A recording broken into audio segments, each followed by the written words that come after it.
అటు జాతీయ సర్వే సంస్థలన్నీ కూడా ఏపీలో మరోసారి జగన్ గెలుస్తాడని చెప్తున్నాయి.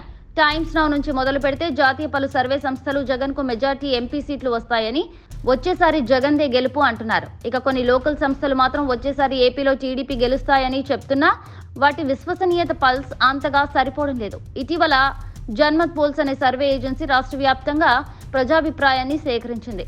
ప్రజల మూడ్ను తెలుసుకునే ప్రయత్నం చేసింది. వచ్చే ఎన్నికల్లో 116 నుంచి 118 స్థానాల్లో వైసీపీ గెలవనుందని ప్రకటించింది. తెలుగుదేశం కూటమి 46 నుంచి 48 స్థానాలకే పడిపోనుందని స్పష్టం చేసింది. ఇటీవల జరిగిన తెలంగాణ ఎన్నికలపై ఈ సంస్థ చేసిన సర్వేలో చాలా దగ్గరగా ఫలితాలొచ్చాయి. కాంగ్రెస్ 63 సీట్ల లోపు వస్తాయని అంచనా వేగా నిజమైంది. బీఆర్ఎస్ కు 45 లోపు వస్తాయని తెలుపగా 39కి పరిమితమైంది. అందుకే ఏపీలో ఆ సంస్థ ఫలితాలు వైసీపీకి నమ్మకం కలిగించాయి.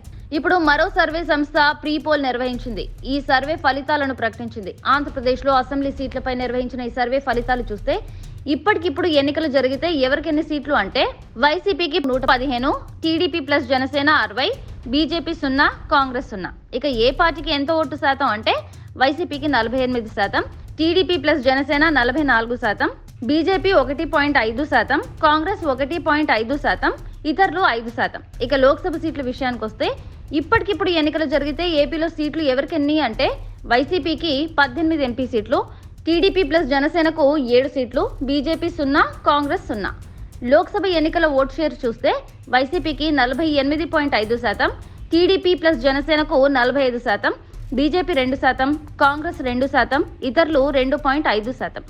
లోక్సభ, అసెంబ్లీ ఎన్నికల్లో జాతీయ పార్టీలైన కాంగ్రెస్, బీజేపీలు ఏపీలో ఖాతా తెరవని స్పష్టం చేశాయి. ఇక ఓటు శాతం కూడా లోక్సభకు ఏపీలో కేవలం 0.5% చొప్పున ఈ రెండు పార్టీలకు పెరిగింది. అంటే ఏపీలో కాంగ్రెస్, బీజేపీ ప్రభావం శూన్యమని తేలింది.